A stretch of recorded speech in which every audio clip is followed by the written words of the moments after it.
ഞാൻ ഈ പറയുന്ന 12 ഭക്ഷണങ്ങൾ നിങ്ങൾ നിങ്ങളുടെ ഭക്ഷണക്രമത്തിൽ ഉൾപ്പെടുത്തുകയാണെങ്കിൽ ഉദാഹരണ പ്രശ്നം നിങ്ങൾക്ക് ഉണ്ടാവുകയുമില്ല. അതുപോലെ തന്നെ ഉദാഹരണ പ്രശ്നങ്ങൾ നിങ്ങൾ ഫേസ് ചെയ്യുന്നുണ്ടെങ്കിൽ അത് നിങ്ങൾക്ക് മാറി കിട്ടുകയും ചെയ്യും. സാധാരണയായി ഞാൻ കണ്ടുവരുന്നത് ക്ലിനിക്കിൽ ഡയബറ്റീസ് റിലേറ്റ് ആയിട്ട് വരുന്ന ഉദാഹരണ പ്രശ്നങ്ങൾ അല്ലെങ്കിൽ വൈറ്റമിൻ ഡെഫിഷ്യൻസീസ്. കാരണം നമ്മുടെ പ്രവാസികളായിട്ടുള്ള ആൾക്കാരൊക്കെ കൂടുതലായിട്ടും അവർ കുബൂസ് അല്ലെങ്കിൽ ചോറ് മാത്രം കഴിച്ചു പോകുന്ന ഒരു രീതിയാണ്. വീട്ടിലാണെങ്കിൽ നമുക്ക് ഒരുപാട് ന്യൂട്രീഷ്യസ് ആയിട്ടുള്ള കറികളും കാര്യങ്ങളൊക്കെ ഉണ്ടാവും. അപ്പോൾ ഇവർ അധികം ന്യൂട്രീഷ്യസ് ആയിട്ടുള്ളത് കഴിക്കില്ല. എന്നാൽ കിട്ടുന്ന നട്ട്സോ അല്ലെങ്കിൽ ഡ്രൈ ഫ്രൂട്ട്സോ അങ്ങനെ ഒന്ന് ക്രമത്തിൽ കഴിക്കില്ല. അപ്പോൾ അത്തരം അവസരങ്ങളിൽ ന്യൂട്രീഷൻ ഡെഫിഷ്യൻസീസ് വരുന്നു. പിന്നെ കൂടുതലായിട്ടും റിലേറ്റ് ചെയ്ത് വരുന്നത് സ്ട്രെസ്സ് റിലേറ്റഡ് ആണ്. അപ്പോൾ ഇത്തരം കാര്യങ്ങൾ ഒന്ന് പരിഹരിച്ചാൽ മാറി കിട്ടാവുന്നതാണ് നമ്മുടെ ED അഥവാ ഉദാഹരണ പ്രശ്നങ്ങൾ എന്ന് പറയുന്നത്. ഇന്ന് ഞാൻ നിങ്ങളുമായിട്ട് ഡിസ്കസ് ചെയ്യുന്നതും അത് തന്നെയാണ്. ഞാൻ ഡോക്ടർ ആമിന, QNB ഹെൽത്ത് കെയറിലെ മെഡിക്കൽ ഓഫീസറാണ്.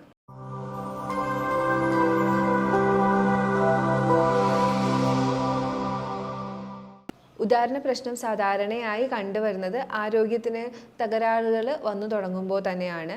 നമ്മൾ ബേസിക് ആയിട്ടുള്ള ആരോഗ്യം കുറച്ച് കുറഞ്ഞു വരുമ്പോഴാണ് ഉദാഹരണ പ്രശ്നം, ഉദാഹരണം നടക്കുന്നില്ല അല്ലെങ്കിൽ ഉദാഹരണം നീണ്ടു നിൽക്കുന്നില്ല, അത്തരം പ്രശ്നങ്ങൾ ഫേസ് ചെയ്യുന്നത്. ഇത്തരം കണ്ടീഷൻസ് എപ്പോഴും ആളുകൾ പുറത്ത് പറയാനായിട്ട് മടിക്കുന്നതാണ്. ശോധനയായിട്ട് ബന്ധപ്പെട്ട കാര്യങ്ങളായാലും ഉദാഹരണമായിട്ട് ബന്ധപ്പെട്ട കാര്യങ്ങളായാലും ആളുകൾ എപ്പോഴും പറയാനായിട്ട് മടി കാണിക്കും. എന്നാൽ ബേസിക് ആരോഗ്യത്തിൽ വരുന്ന തകരാറുകളാണ് എപ്പോഴും ഈ ഉദാഹരണത്തിൻ്റെ പ്രശ്നങ്ങൾ, ഉദ്ധരിക്കാത്തത് അല്ലെങ്കിൽ ഉദാഹരണം നീണ്ടു നിൽക്കാത്തത്, അത്തരം പ്രശ്നങ്ങളിലേക്ക് എത്തിക്കുന്നത്.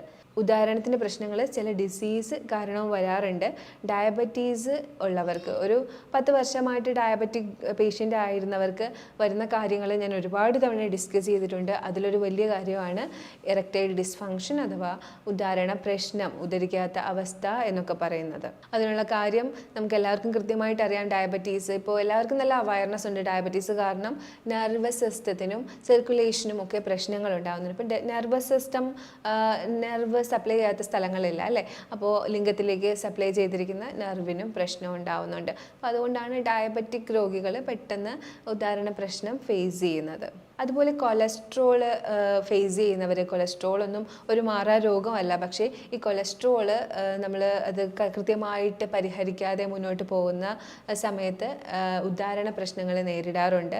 അതായത് രക്തത്തിലുള്ള മർദ്ദനത്തിൻ്റെ വ്യത്യാസങ്ങൾ, രക്ത ഓട്ടത്തിൽ വരുന്ന വ്യത്യാസങ്ങൾ, അത് കാരണം അവിടെ ഉദാഹരണം നടക്കാതെ വരാം. ഒരുപാട് നാളായിട്ട് ഹൈപ്പർ ടെൻഷൻ ഫേസ് ചെയ്യുന്നവർക്ക് ഉദാഹരണ പ്രശ്നങ്ങൾ ഉണ്ടാവാം. അതും ഇതുപോലെ ബ്ലോക്കുകളോ ചെറിയ ചെറിയ കുഞ്ഞു ബ്ലോക്കുകളും കാര്യങ്ങളും ഒക്കെ വന്നിട്ട് രക്തയോട്ടത്തിൽ വരുന്ന വ്യത്യാസം കാരണം ഉദാഹരണത്തിലെ പ്രശ്നങ്ങൾ കണ്ടുവരുന്നുണ്ട്. ഹാർട്ട് ഡിസീസുകാർക്കും സെയിം കാര്യം തന്നെയാണ്. എല്ലായിടത്തും കൃത്യമായിട്ട് ബ്ലഡ് പമ്പ് ചെയ്തെത്തുന്നില്ല. എന്നാൽ ഉദാഹരണത്തിൻ്റെ പ്രശ്നമൊക്കെ നമുക്ക് പെട്ടെന്ന് മനസ്സിലാവും. കാര്യം ബോഡിയിൽ നടക്കുന്ന ഫങ്ഷൻസിൽ നമുക്ക് പ്രകടമായി കാണാൻ പറ്റുന്നതാണ് ശോധന, യൂറിനേഷൻ, ഉദാഹരണം എന്നൊക്കെ പറയുന്നത്. അപ്പോൾ ഇതിലൊക്കെ വരുന്ന മാറ്റങ്ങൾ നമുക്ക് കാണാൻ കഴിയും. ബാക്കിയുള്ളത് കാണുന്നില്ലെന്നേ ഉള്ളൂ. എന്നാൽ ഹാർട്ട് ഡിസീസൊക്കെ ഉള്ളവർക്ക് ഉദാഹരണ പ്രശ്നം കണ്ടുവരാം. അപ്പം ഉദാഹരണ പ്രശ്നമുള്ളവർ ഉറപ്പായിട്ടും നിങ്ങൾക്കത് ഹാർട്ട് ഡിസീസ് കാരണമാണോ എന്ന് കൂടി വിലയിരുത്തേണ്ടതുണ്ട്. അതുപോലെ വെരിക്കോസ് വെയിനും ഇതുപോലെ തന്നെയാണ്. ബ്ലഡിൻ്റെ കറക്റ്റായിട്ടുള്ള പമ്പിങ് നടക്കാതെ വരുന്നത് മൂലം വെരിക്കോസ് വെയിൻ ഉള്ളവരിലും ഉദാഹരണത്തിലും പ്രശ്നം വരുന്നുണ്ട്. പുരുഷന്മാർ പ്രത്യേകം ശ്രദ്ധിക്കേണ്ടതുണ്ട്. കാരണം ഇത് കൃത്യമായിട്ട് ട്രീറ്റ് ചെയ്തില്ലെങ്കിൽ ക്രമേണ വൃക്ഷണങ്ങളിലും ഇതിലെ വെയിൻസും ഇത്തരം വെരിക്കോസ് വെയിൻ പോലെ വന്ന് വെരിക്കോസീല എന്ന് പറയുന്ന കണ്ടീഷനിലേക്ക് മാറാനുള്ള ചാൻസ് ഉണ്ട്. അപ്പോൾ വെരിക്കോസ് വെയിനൊക്കെ ഉള്ള പുരുഷന്മാർ പെട്ടെന്ന് തന്നെ വെരിക്കോസ് വെയിൻ പരിഹരിക്കേണ്ടതുണ്ട്. ക്രമേണ അത് പെയിൻഫുൾ ആയിട്ടുള്ള കണ്ടീഷനായി മാറും. അപ്പോൾ അത് സഹിക്കാൻ പറ്റാതെ വരികയും സർജറി ഒക്കെ ചെയ്യേണ്ടി വരികയും എന്നാൽ അത് പുറത്തൊന്നും പറയാൻ പറ്റാത്ത അവസ്ഥയിലേക്ക് വരികയോ ഒക്കെ ചെയ്യാം. നടുവേദനയുള്ളവർക്കും ഈ ഉദാഹരണത്തിൻ്റെ പ്രശ്നങ്ങൾ, ലൈംഗികമായിട്ടുള്ള പ്രശ്നങ്ങളൊക്കെ ഉണ്ടാവാറുണ്ട്. കാര്യം നെർവസ് സിസ്റ്റം റിലേറ്റഡ് ആണ്. എപ്പോഴും നടുവേദന ബൾജും അതുപോലെ കംപ്രഷനും ഒക്കെ റിലേറ്റ് ആയിട്ട് വരും. അപ്പോൾ അങ്ങനെ കംപ്രഷനൊക്കെ അനുഭവപ്പെടുന്നവർ അവരുടെ നെർവ് അതിൽ കണക്റ്റഡ് ആയിരിക്കും. എപ്പോഴും റീജിയനിലുള്ള നെർവ്സാണ് ഈ ഒരു നമ്മുടെ റീപ്രൊഡക്റ്റീവ് ഏരിയയിലേക്ക്, പെൽവിക് ഏരിയയിലേക്കൊക്കെ സപ്ലൈ ചെയ്തിരിക്കുന്നത്. കൂടുതലും ഏരിയയിലാണ് ഇത്തരം ബൾജും കംപ്രഷനും ഒക്കെ വരുന്നത്. അപ്പോൾ അവിടത്തേക്ക് ഉണ്ടാകുന്ന ഇത്തരം പ്രശ്നങ്ങൾ ഇതുപോലെ ഉദാഹരണത്തിലും പ്രശ്നങ്ങൾ ഉണ്ടാക്കുന്നുണ്ട്. നടുവേദന ഉള്ളവർ ക്രമേണ ഉദാഹരണത്തിന് പ്രശ്നം പറഞ്ഞു വരാറുണ്ട്. അപ്പോൾ അവർ നടുവേദന പരിഹരിക്കുന്ന ആ ഒരു ഇതിലൂടെ ഉദാഹരണത്തിൻ്റെ പ്രശ്നവും പരിഹരിച്ച് കിട്ടും. ലൈംഗികമായിട്ടുള്ള താല്പര്യങ്ങൾ തോന്നണമെങ്കിൽ എപ്പോഴും മാനസികമായിട്ടും ശാരീരികമായിട്ടും ആത്മീയമായിട്ടുമുള്ള ഒരു ഹാപ്പിനെസ്, ഹാർമോണി ഉണ്ടാവണം. അപ്പോൾ അതുകൊണ്ട് തന്നെ ഇതിൽ ഏതെങ്കിലും ഒന്നിൽ വീക്കാണ്, ഒന്നുകിൽ മാനസികമായിട്ട് തളർന്നിരിക്കുന്നു, ആരോഗ്യം കുറവാണ്, എപ്പോഴും ഡിസ്റ്റർബ്ഡ് ആണ്, അങ്ങനത്തെ ഒരു കണ്ടീഷനിൽ ഇത്തരം താല്പര്യങ്ങൾ തോന്നാതിരിക്കാം. അതുകൊണ്ട് തന്നെയാണ് ഞാൻ എപ്പോഴും പേഷ്യൻസിന് ഒരു കൃത്യമായിട്ടുള്ള ഡയറ്റും എക്സസൈസും റുട്ടീനും ഒക്കെ സജസ്റ്റ് ചെയ്യാറുണ്ട്. ഒരുവിധം ഒരു 10-15 ദിവസം ഇത് ചെയ്ത് കഴിഞ്ഞതിന് ശേഷം അവരുടെ പ്രശ്നങ്ങൾ ഒരുവിധം പരിഹരിക്കാറുമുണ്ട്. ഇനി അബ്സോർപ്ഷൻ്റെ പ്രശ്നമുള്ള ആളുകൾ ഉണ്ടാവാറുണ്ട്. അപ്പോൾ അവർക്ക് സപ്ലിമെൻറ്റ്സ് കൊടുത്തുകൊണ്ട് ഈ ഒരു പ്രശ്നം, ന്യൂട്രീഷൻ്റെ പ്രശ്നങ്ങളൊക്കെ പരിഹരിച്ചെടുക്കും. ഉദാഹരണ പ്രശ്നം ഫേസ് ചെയ്യുന്ന ആളുകൾ ഉറപ്പായിട്ടും ഒരു ബ്ലഡ് ചെക്കപ്പ് നടത്തിയിരിക്കണം. അതിൽ തന്നെ നിങ്ങൾ കൂടുതലായിട്ടും വൈറ്റമിൻസ്, മിനറൽസ്, അതുപോലെ ഡയബറ്റിക്, കൊളസ്ട്രോള്, ലിവർ സംബന്ധിച്ചിട്ടുള്ള കാര്യങ്ങൾ അതെല്ലാം നിങ്ങളൊന്ന് ടെസ്റ്റ് ചെയ്തിരിക്കണം, അത് വിലയിരുത്തിയിരിക്കണം. കാര്യം ഈ ഇത്തരം പ്രശ്നങ്ങൾ എപ്പോഴും ഉദാഹരണത്തിൻ്റെ പ്രശ്നങ്ങളിലേക്ക് എത്തിക്കുന്നുണ്ട്. അത് പ്രശ്നമുണ്ട്, ഇതിലേതെങ്കിലും ഒന്നിലെ പ്രശ്നമുണ്ടെങ്കിൽ അത് കൃത്യമായിട്ട് പരിഹരിച്ചാൽ തന്നെ ഉദാഹരണത്തിൻ്റെ പ്രശ്നങ്ങൾ മാറിക്കിട്ടും. ഇത്തരം ആളുകൾ കൃത്യമായി കഴിച്ചിരിക്കേണ്ട ഒരു 12 ഭക്ഷണത്തിൻ്റെ ലിസ്റ്റാണ് ഞാൻ ഇനി പറയുന്നത്. ആദ്യം തന്നെ അത്തിപ്പഴം. ഞാൻ വേറെ വീഡിയോയിലും പറഞ്ഞിട്ടുണ്ട്, ഉറുമാൻ പഴം, അത്തിപ്പഴം എന്നൊക്കെ പറയുന്നത് വില കൂടുതലാണെങ്കിൽ നമുക്ക് ഒരുപാട് ഹെൽത്ത് ബെനഫിറ്റ് തരുന്നതാണ്. ഉദാഹരണത്തിന് മാത്രമല്ല, ഒരു മനുഷ്യൻ്റെ ഒരു പൂർണ്ണ ആരോഗ്യത്തിന് ഈ അത്തിപ്പഴം സഹായിക്കുന്നുണ്ട്. അപ്പോൾ അത്തിപ്പഴം പാലിന് അലർജി ഇല്ലാത്തവർ പാലിലോ അല്ലെങ്കിൽ വെള്ളത്തിലോ കുതിർത്ത് ഡെയിലി എടുക്കുന്നത് നല്ലതാണ്. ഡേറ്റ്സ് ഡെയിലി എടുക്കുന്നത് നല്ലതാണ്. അത്തിപ്പഴത്തിലൊക്കെ കൂടുതലായിട്ടും ആൻറ്റി ഓക്സിഡൻറ്റും എനർജി സോഴ്സും ഒക്കെയാണ്. അപ്പോൾ അതുകൊണ്ട് തന്നെ ഇതൊരു നല്ലൊരു എനർജി ബൂസ്റ്ററായിട്ട് ഹെൽപ്പ് ചെയ്യുന്നുണ്ട്.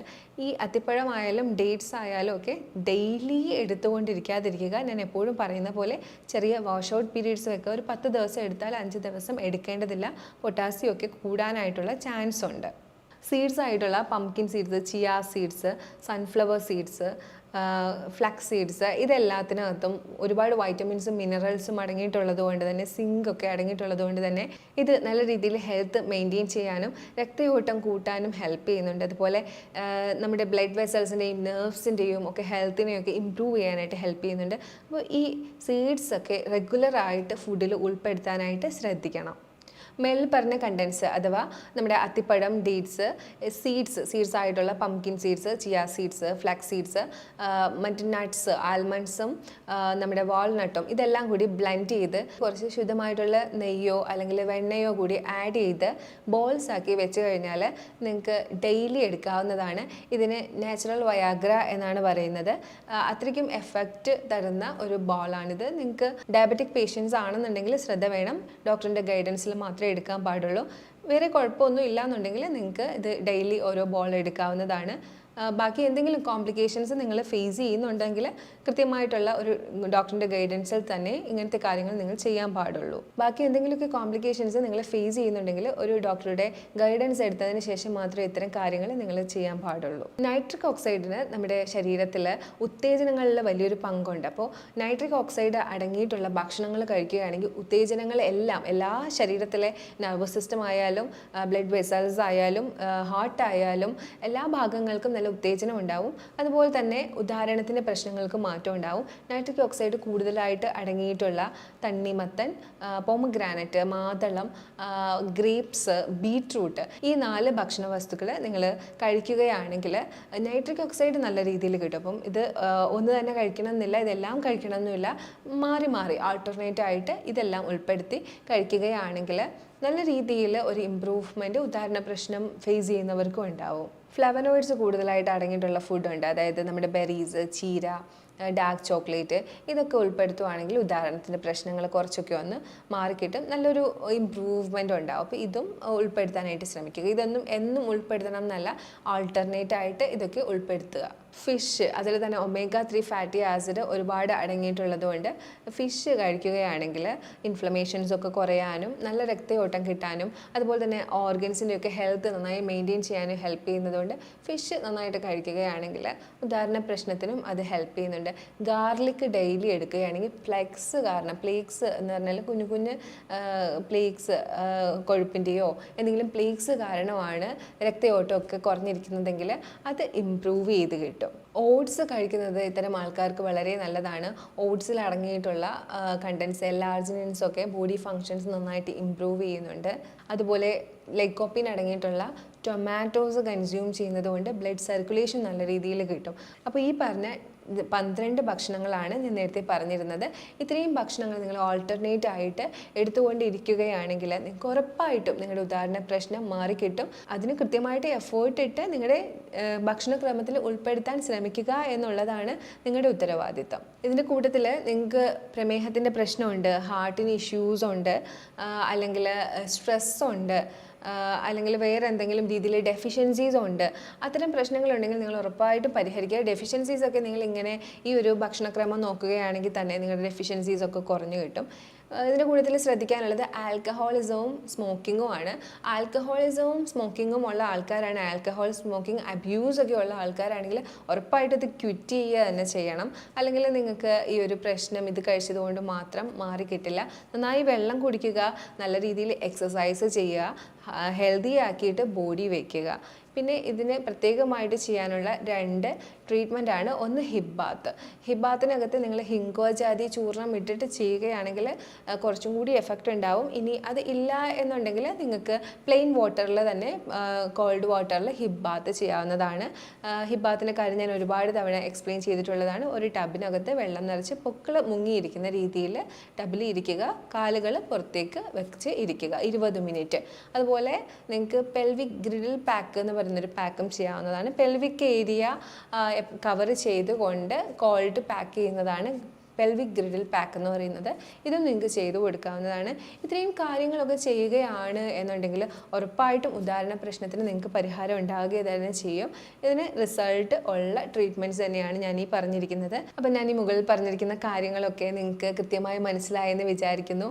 ഞാൻ പറഞ്ഞ ഭക്ഷണങ്ങളൊക്കെ ഉൾപ്പെടുത്തുക, വ്യായാമങ്ങളും ട്രീറ്റ്മെൻറ്റുകളൊക്കെ ചെയ്യുക. കൃത്യമായിട്ട് ഒരു മാസത്തോളം അല്ലെങ്കിൽ 1 മാസം മുതൽ 3 മാസം നിങ്ങളുടെ സിവിയാരിറ്റി അനുസരിച്ചിരിക്കും.